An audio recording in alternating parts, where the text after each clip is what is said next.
Hi అండి, నమస్తే. ఈరోజు ఈ వీడియోలో నేనైతే మహాక్షేత్రమైనటువంటి శ్రీశైలంలో ఇష్టకామేశ్వరి అనే రహస్య గుడిని అయితే చూపించబోతున్నానండి. వీడియోని అయితే ఎక్కడా స్కిప్ చేయకుండా చూడండి, ఎందుకంటే నేను చాలా కష్టపడి అయితే తీశాను. అలాగే ఎవరు చూడలేని ప్లేసెస్ కదండి, కొందరైతే చూడగలరు, కొందరైతే చూడలేరు. కాబట్టి మహాక్షేత్రం అయినటువంటి శ్రీశైలంలో మనకు తెలియని శ్రీశైలంలో మహిమగల అమ్మవారి గురించి తెలుసుకుందాం. శ్రీశైలంలోని పార్వతీదేవి అమ్మవారికి మరో పేరు అయినటువంటి కామేశ్వరి అనే పేరు. పరమశివుడు ఎలా ఉంటాడో అమ్మవారు కూడా అలానే ఉంటారు. పార్వతీ పరమేశ్వరులు ఉన్నటువంటి అమ్మవారి తత్వానికి కామేశ్వరి అనే పేరు వచ్చింది. ఇక భారతదేశంలో మొత్తం మీద ఇష్టకామేశ్వరి అన్న మాట అసలు లేనే లేదు. ఆ పేరుతో మూర్తి కూడా లేదు. ఒక్క శ్రీశైలం అనే మన మహాక్షేత్రంలోనే ఇష్టకామేశ్వరి దేవి ఉంది. ఆ దేవిని దర్శించుకోవడం అయితే అంత ఈజీ అయితే కాదండి. చాలా అంటే చాలా కష్టపడాలి. మార్నింగ్ అయితే 5 o'clock లేదా 4 o'clock లేసి అయితే టికెట్స్ కోసం అయితే వెయిట్ చేయాలి. అవి కూడా అదృష్టం ఉంటేనే దొరుకుతాయి ఫ్రెండ్స్. చిన్న పిల్లలకి 10 ఏళ్ల లోపల పిల్లలకి అయితే ఏమీ అవసరం లేదు. చిన్నపిల్లలకైతే ఏమీ అవసరం లేదండి. పెద్దవాళ్ళ టికెట్ అయితే కంపల్సరీ తీసుకోవాలి. ఒక టికెట్ వచ్చేసి 1000 రూపాయలండి. అలాగే 1 మెంబర్కి వచ్చేసి 3 టికెట్స్ మాత్రమే అవైలబుల్గా ఉంటాయండి. అలానే వారే వెహికల్స్ ఇస్తారండి. వాళ్ళ వెహికల్స్తోనే మనం వెళ్ళాల్సి వస్తుంది, ఎందుకంటే డీ ఫారెస్ట్ కదండి. అలానే వాళ్ళ వెహికల్స్ తీసుకొని వాళ్ళు ఒక వెహికల్లో వచ్చేసి 7-8 మెంబర్స్ మాత్రమే ఎక్కించుకుని వెళ్తారండి. ఇక్కడైతే శ్రీశైల శిఖర దర్శనం పక్కన ఇలా టికెట్స్ ఇచ్చే అది ఆఫీస్ అయితే ఉంటుందండి.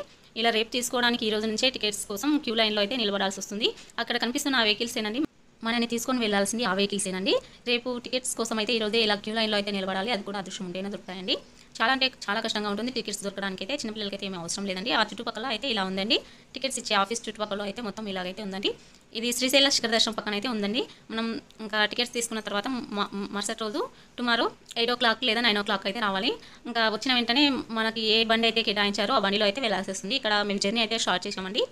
చాలా అంటే చాలా బాగుంటుందండి. అసలు రెండు కళ్ళు అయితే అసలు చాలా అండి.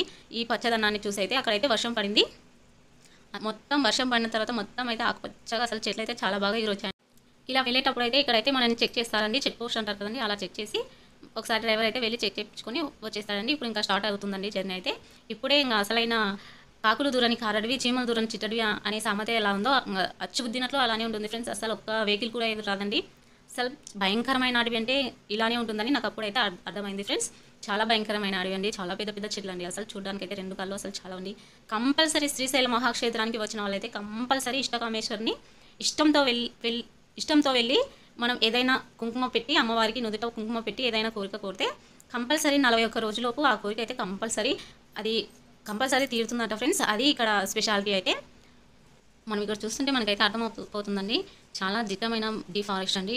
అసలు ఇక్కడైతే ఒక వాగు ఉందండి. ఇక్కడ వర్షం పడినట్లుంది, అక్కడ నీళ్ళైతే అలా ఆగిపోయాయండి. ఇక్కడ వాగులో కొన్నేలాగా నీళ్ళైతే పారుతూ ఉంటాయండి.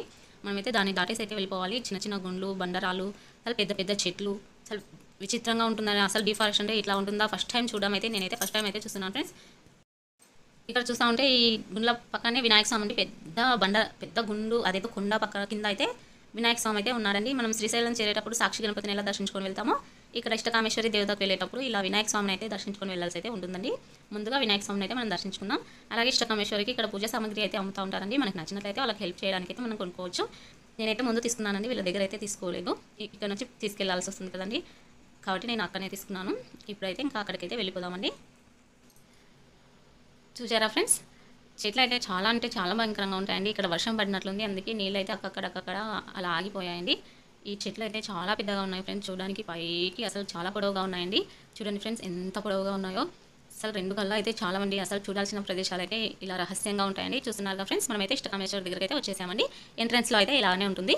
చూడండి, ఇక్కడ మనకి పూజకు సంబంధించిన సామాగ్రి అలాంటివన్నీ అమ్ముతూ ఉంటారు. శ్రీశైలంలోని పార్వతీదేవి అమ్మవారికి మరో పేరు అయిన కామేశ్వరి అనే పేరు. పరమశివుడు ఎలా ఉంటాడో అమ్మవారు కూడా అలానే ఉంటుందంట. పార్వతీ పరమేశ్వర్లా ఉన్నటువంటి అమ్మవారి తత్వానికి కామేశ్వరి అనే పేరు వచ్చిందంట. ఇక భారతదేశంలో మొత్తం మీద అయితే ఇష్టకామేశ్వరి అన్నమాట ఎక్కడా కూడా లేదంట. ఆ పేరుతో ఒక్క మూర్తి కూడా లేదు. ఒక్క శ్రీశైలంలోనే మరి ఇష్టకామేశ్వరి దేవి ఉంది. ఆ దేవిని దర్శనం చేసుకోవడం అంత ఈజీ అయితే కాదు. మన ఇండియాలోనే ఏకైక గుడి అయితే ఈ ఇష్టకామేశ్వరి టెంపుల్ తప్ప ఇంకొక గుడి అయితే లేదు. ఆ పేరుతో కూడా ఈ అమ్మవారు తప్ప ఇంకొకరైతే లేరని. ఆలయంలోకి వెళ్ళి చూస్తే అమ్మవారు చతుర్భుజ రూపంలో ఉంటుంది. ఇక 2 చేతుల్లో లక్ష్మీదేవి ఎలా తామ్రమొగ్గలు పట్టుకొని ఉంటుందో అదే విధంగా తామ్రమొగ్గలు పట్టుకుని ఉంటుంది. మరి ఒక చేతిలో రుద్రాక్షమాల, మరొక చేతిలో శివలింగాన్ని పట్టుకుని అయితే ఉంటుంది. యోగిని స్వరూపంలో అయితే ఉంటుంది అమ్మవారు. ఈ విధంగా ఉండడానికి ఒక రహస్యం ఉందని చెప్తారు. ఎంత గొప్ప కోరిక తీరాలన్నా ఈ అమ్మవారిని దర్శించి కోరిక కోరుకుంటే 41 రోజుల్లో తప్పకుండా కోరికలు అయితే తీరుతాయి. మరి భక్తులు ఎంతో దూరం నుండి కష్టాలతో వచ్చి అమ్మవారిని వారిని దర్శిస్తారు. ఇక్కడ దర్శనం అయితే అయిపోయిన తర్వాత భోజనాలు అయితే పెడతారండి. కంపల్సరీ భోజనాలు అయితే చేయండి. అక్కడ మనమైతే ఎంతో కొంత హెల్ప్ కూడా చేయొచ్చు, వాళ్ళకి డబ్బు రూపంలో సహాయపడొచ్చు. ఇక్కడ కనిపిస్తున్న ఆ చిన్న గుళ్ళో అమ్మ దీపం వెలుగుతుంది ఫ్రెండ్స్. వాళ్ళైతే వీడియో తీయొద్దన్నారు, కాకపోతే నేను జస్ట్ అలా తీసేశాను. ముందైతే ఇలా కొబ్బరికాయలు ఇలా కొట్టుకోవడానికైతే ఇలా ఉంటుంది. ఇక్కడైతే చాలా బాగుంటుంది ఫ్రెండ్స్. ఇక్కడ వచ్చిన భక్తులకైతే వంటలు అయితే చేసి పెడుతూ ఉంటారండి. వంట అయితే చాలా బాగుంటుంది. మనకు నచ్చినట్లయితే ఫ్రెండ్స్ వాళ్ళకి అన్నదానానికి ఎంతో అంత డబ్బులు హెల్ప్ చేయొచ్చు ఫ్రెండ్స్. అక్కడ రాసుకుంటూ ఉంటారు వాళ్ళు. మనమైతే నచ్చినంత ఇచ్చేసుకోవచ్చు. ఇక్కడ ముఖ్యంగా గుర్తుపెట్టుకోవాల్సింది, బొట్టు పెట్టేటప్పుడు మన కోరికలు కోరుకోవడం. ఇంకొకటి ఇక్కడ చెంచు వాళ్ళు ఉంటారు ఫ్రెండ్స్, వాళ్ళ కొట్టాలని చూస్తే అయితే పెద్ద బాధేస్తుంది అసలు. ఆ పిల్లల్ని చూసి కూడా నాకైతే అలానే అనిపించింది. కాబట్టి వాళ్ళకి ఎంతో కొంత మీకు తోచినంత సహాయం అయితే చేయండి ఫ్రెండ్స్. ఎందుకంటే అడవుల్లో ఉంటారు కదండి. ఇక్కడ చెట్టు కింద అయితే ఒక శివలింగం అయితే, ఇక్కడ ఒక అబ్బాయి వచ్చి ఆ అన్న నాకు ఒక 10 రూపాయలు ఇవ్వను అంటే అన్న వచ్చేసి నువ్వు మా ఇంటికి వస్తావా అని అడుగుతున్నాడు ఫ్రెండ్స్. ఈ పిల్లలు అయితే చాలా బాగా నచ్చారు. ఇక్కడ చుట్టుపక్కల అమ్మవారి పక్కల ఇలా పెద్ద పెద్ద బొంగుల పొదలు అయితే ఉన్నాయి ఫ్రెండ్స్. అసలు చూడడానికి అయితే ఇక్కడ 2 కళ్ళు అసలు చాలా ఫ్రెండ్స్, అంత బాగుంటుందండి. పేరు సీత. వెరీ గుడ్ గీత. ఇచ్చేయమా అక్కడ డబ్బులు ఇచ్చేయమ్మ. ఇక్కడ పిల్లలు అయితే వెమ్మర పడుతూ ఉంటారు ఫ్రెండ్స్. మనకు తోచిన సహాయం అయితే మనం చేయొచ్చు మీకు నచ్చినట్లయితే. ఎందుకంటే మేమైతే అందరికీ నాకు నచ్చింది అయితే నేను చేశాను ఫ్రెండ్స్. కొందరికి బిస్కెట్స్ ఇచ్చాను, కొందరికి డబ్బులు ఇచ్చాను. ఇంత డీ ఫారెస్ట్లో ఈ పిల్లలు అయితే అసలు చాలా అల్లరి చేసుకుంటూ చాలా ఎంజాయ్ చేస్తూ ఉంటారు ఫ్రెండ్స్. ఈ పిల్లలు అయితే నాకు చాలా అంటే చాలా బాగా నచ్చారు ఫ్రెండ్స్. ఇక్కడ కనిపిస్తుంది కదా ఫ్రెండ్స్, ఇప్పుడు ఇంకా దర్శనం అయితే అయిపోయింది, ఇంకా భోజనాలు అయితే అయిపోయాయి. అలాగే ఇంకా తిరుగు ప్రయాణం అయితే స్టార్ట్ చేసాము. ఈ తిరుగు ప్రయాణంలో నాకు నచ్చిన విషయం ఏంటంటే జంతువులకైతే నీళ్ళు తాగడానికి అలా సిమెంట్ చేసి గచ్చులు అయితే చేసి పెట్టారండి, చాలా బాగున్నాయి ఫ్రెండ్స్. ఇక్కడ నేను వీడియో తీయడానికి కానీ నాకైతే ఎవరు సపోర్ట్ ఇవ్వలేదు ఫ్రెండ్స్. నేను 2 పిల్లల్ని చూసుకుంటూ నాకు నచ్చిన ప్లేసెస్ అయితే తీసి మీకోసం అయితే షేర్ చేస్తున్నాను ఫ్రెండ్స్. వీడియో నచ్చినట్లయితే కంపల్సరీ లైక్ చేయండి ఫ్రెండ్స్. అలాగే మన ఛానల్ ఫస్ట్ టైం చూస్తున్నట్లయితే